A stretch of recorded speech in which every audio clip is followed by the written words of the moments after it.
How do you think being black in the UK differs from being black in other countries? That's a very difficult question to ask because I've only ever been black in the UK. But I think from what I've seen in America, there's a lot of emphasis on obviously something that happened a long time ago, you know, with the slave trade. You know, there's a lot of stuff, you know, deeply embedded in American culture in relation to that. And in terms of the civil rights movements, if we really think about it, it wasn't that long ago. The 60s, the 70s, not that long ago. So I think it's definitely much more embedded within American culture. And I think I can only really talk about American culture because it's very intertwined within British culture. But growing up in the UK, I never really felt hard done by or that I was different. Maybe that's because I grew up in London. You know, the school I went to was very multicultural. I never felt different. You know, I always felt like I had a place here. I didn't feel like I didn't belong. So, you know, obviously mileage will vary. You know, you talk to someone maybe from a small town in a different place in England, their experience is going to be completely different. But for me personally, it's been fantastic. So you've been in Nigeria for a bit, and you've been in the UK for a bit. How does being black here differ from being black in Nigeria or any other country that you may have lived in or visited? Being black in Africa, like in Nigeria, it's normal. Like you're like everyone else, and you don't really have to work like twice as hard. The only difference is that you have to know someone that knows someone to get you into the position, which is really different here. It's by merit.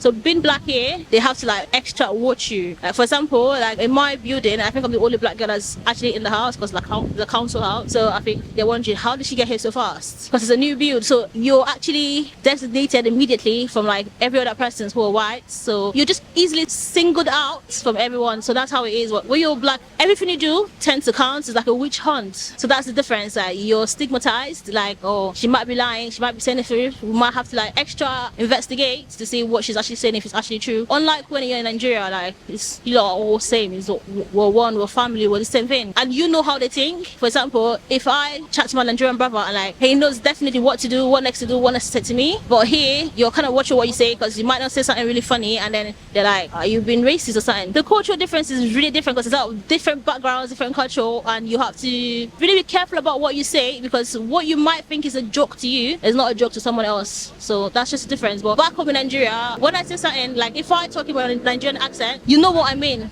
But if I say something in my Nigerian accent to you, it might come off as being very rude. So that's it really. I can probably answer to that as I lived in Italy as well. But I'd say, like I said before, a lot of opportunities. Obviously, there's still some work to be done, but in comparison to other parts of Europe, we're way ahead for sure. In what ways do you think that we're ahead in the UK compared to other parts of Europe, such as Italy? Yes, for example, I mean, until I came here, I never saw like a black person working in a bank or driving a bus or working in an office. Like the majority of black people I saw were like working as cleaners or as, you know, which there's nothing wrong with that, but I just never saw black people in, you know, higher positions. And where in Italy were you based? Bologna, so like north. Are there a good number of black people in Bologna? Probably a little bit more now, but no, very small. But I've found I've definitely had a way better experience than I have in Italy. Okay. So I feel like there's just a lot more opportunities in terms of work, studying, career, a bit of everything really. So yeah, so far I've had a good experience. What was the kind of issues or what was it like in Italy as a black person in Italy? Hard.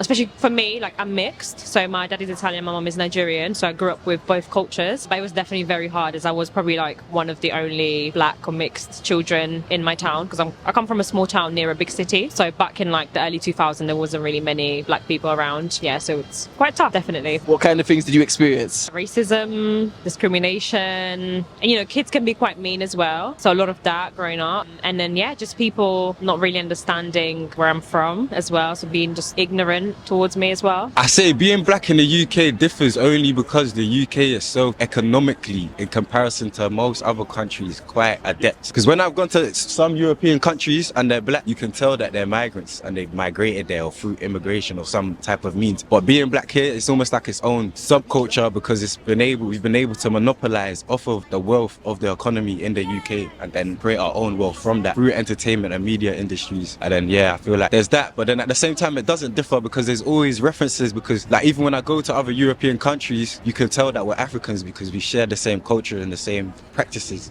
And then the same with, I'm pretty sure, Caribbean, like West Indian cultures as well. You can probably tell the same thing.